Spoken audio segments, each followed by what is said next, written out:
Bueno, para adentrarnos más en este tema que se ha hecho polémico en las últimas horas, tenemos en la línea a Beata Boina, profesora de Relaciones Internacionales del TEC de Monterrey. Profesora, muy buenas tardes, gracias por tomarnos la comunicación. Buenas tardes, Fernando, un gusto saludarte.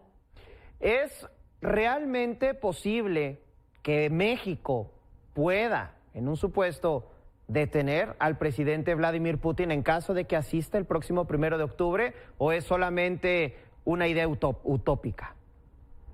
Mira, México forma parte del Estatuto de Roma, por el cual se estableció la Corte Penal Internacional, y como tal tiene obligación, si le correspondería a México, detener a una persona que pase por el territorio mexicano y que cuenta con el orden de detención de la Corte Penal Internacional. O sea, este es el caso del presidente Putin, que hace algunos meses la Corte Penal Internacional emitió orden de detención de él, precisamente por los crímenes relacionados con genocidio contra los niños de Ucrania. Entonces, podríamos decir, hay una obligación internacional que México en su momento firmó, que le obligaría a México a realizar esa detención, porque son los Estados miembros de la Corte Penal Internacional los que pues deben realizar ese tipo de detenciones. Eso es, podríamos decir, la jurisdicción y, digamos, la teoría. Ahora bien, a eso hay que sumar la práctica, o sea, lo que realmente haría México. Y de las declaraciones que hemos escuchado del presidente mexicano, pues podemos claramente intuir de que en caso de que Putin pasara por el territorio mexicano, el Estado mexicano, representado aquí por el Poder Ejecutivo, no tendría interés en detenerlo. Entrando en clara, podríamos decir, contradicción con sus obligaciones como parte de la Corte Penal Internacional. Así es el asunto como se plantea, y en este contexto podríamos decir, pues no hay mucho que hacer, ¿no? Más allá de que pues lo más probable es que Putin no va a venir a México, porque pues él mismo sabe que México es parte de la Corte Penal Internacional, y aunque hay declaraciones del presidente mexicano, pues la verdad es que ni siquiera el Ejecutivo, pues yo creo que puede garantizar en ese contexto la seguridad de Putin en caso de que llegara a México. Y como ejemplo, cómo ha funcionado eso en el pasado, desde cuando pues existe esa orden de detención contra Putin emitida por la Corte Penal Internacional, pues yo lo compararía con el caso de Sudáfrica, donde el año pasado, a finales del año pasado, tuvo lugar la cumbre de los países BRICS, junto Brasil, Rusia, India, China y Sudáfrica.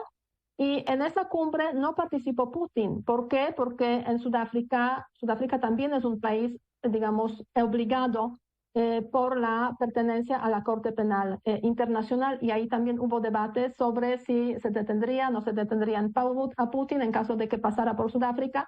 Bueno, Rusia lo solucionó básicamente enviando, en vez de Putin, a su ministro de Exteriores, Lavrov, para que participara en esa reunión de los BRICS. Y yo creo que en ese contexto de México, de 1 de octubre, pues Rusia buscará la misma solución. O sea, no va a venir aquí Putin, sobre todo que está muy cerca de los Estados Unidos, y la verdad es que podríamos decir que, hasta bromeando un poco, después de la detención de Mayo Zambada, no sé quién podría garantizar la seguridad de Putin. Entonces, tomando eso en consideración, dudo mucho que el Ejecutivo ruso tome la decisión de que Putin llegue aquí, aunque sí podrían enviar algún representante aquí a la toma de posesión de Claudia Sheinbaum. Profesora, es decir, sí tendremos quizás una representación rusa, dado que México, sobre todo en particular desde que el presidente Andrés Manuel López Obrador entró en funciones, ha tenido buena relación con Rusia, incluso durante la pandemia, con el tema de las vacunas, incluso tomando una postura, digamos, neutral ante la situación en el conflicto Ucrania-Rusia. Ha habido una buena relación. Entonces, ¿sí usted ve posible que haya representación rusa, pero no así que se apersone el propio presidente? Mira, yo estoy segura que va a haber representación rusa, aunque sea el embajador de Rusia acreditado aquí en México. Ese es el nivel, podríamos decir, más bajo garantizado. Ahora bien, a mí me da la sensación de que las autoridades rusas intentarán enviar a alguien más, digamos, directamente desde Moscú, quizás algún viceministro de Relaciones Exteriores, alguna persona también quizás que no esté en la lista de sanciones muy amplia, lo cual pues dificulta bastante, podríamos decir, los traslados y les pone también en ciertos riesgos y peligros. Entonces, seguramente va a haber alguien de Rusia, pero dudo mucho que sea el presidente Putin. Profesora, tomándonos un poco la licencia para entrar al terreno de la especulación, supongamos que sí llega Vladimir Putin y que, como estamos viendo el panorama, evidentemente el gobierno mexicano no va a tomar acciones contra él y Putin regresa a Moscú y en santa paz. ¿A qué sanciones estaría expuesto el gobierno mexicano en caso de que este panorama se diera? Mira, yo no creo que los países occidentales que están descontentos con la idea de que Putin esté participando en la toma de posesión de Claudia Sheinbaum tomen algunas sanciones contra México. Lo dudo mucho. Más que nada aquí, pues podríamos decir, hemos visto algunas expresiones de sorpresa en el contexto internacional, cierto descrédito de que pues se puede invitar a Putin a ese tipo de ceremonia y hemos visto reacciones de parte de tanto de los Estados Unidos como de la Unión Europea. En el caso de los Estados Unidos, pues ha habido una declaración muy clara. Obviamente México tiene derecho a invitar a quien quiera a esta celebración de Claudia Sheinbaum.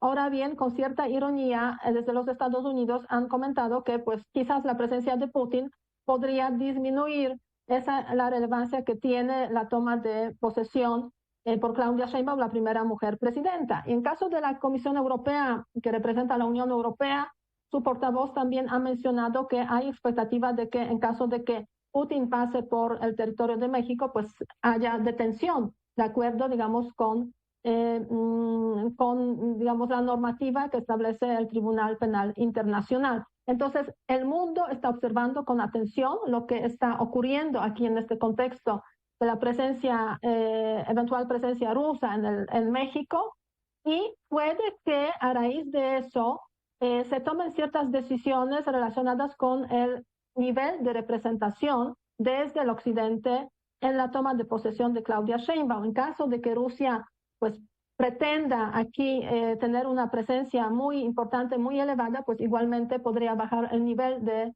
participación, de representación de otros países occidentales. Y eso lo hemos visto, por ejemplo, no sé si se acuerdan, el día 16 de septiembre, el desfile en la Ciudad de México, hubo un desfile en el Zócalo muy importante a raíz de la independencia mexicana, y ahí vimos un destacamiento de los soldados de las Fuerzas Armadas rusas desfilando por el Zócalo. ¿Cuál fue la reacción de los países de la OTAN frente a esa situación? En el momento en que se enteraron unos días antes de que iba a haber esa participación de los rusos, decidieron no enviar a ningún representante de las Fuerzas Armadas de otros países de la OTAN para participar en ese desfile. O sea, sí puede haber reacciones frente a esta situación, y yo diría, desde el punto de vista de México, lo ideal sería, lo mejor sería que Rusia fuera representada solamente por el embajador de Rusia acreditado aquí en México y nada más. Eso le ahorraría probablemente a México algunos problemas, algunas tensiones con otros países, sobre todo los países europeos, los Estados Unidos o en general los países occidentales.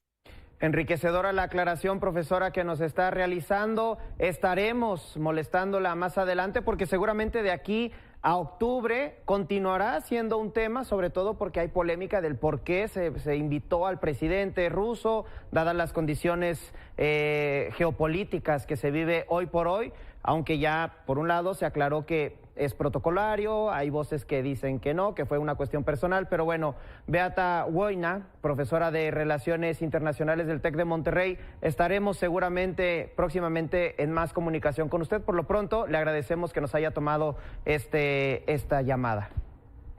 Muchísimas gracias y buena tarde. Hasta luego. Muy buenas tardes.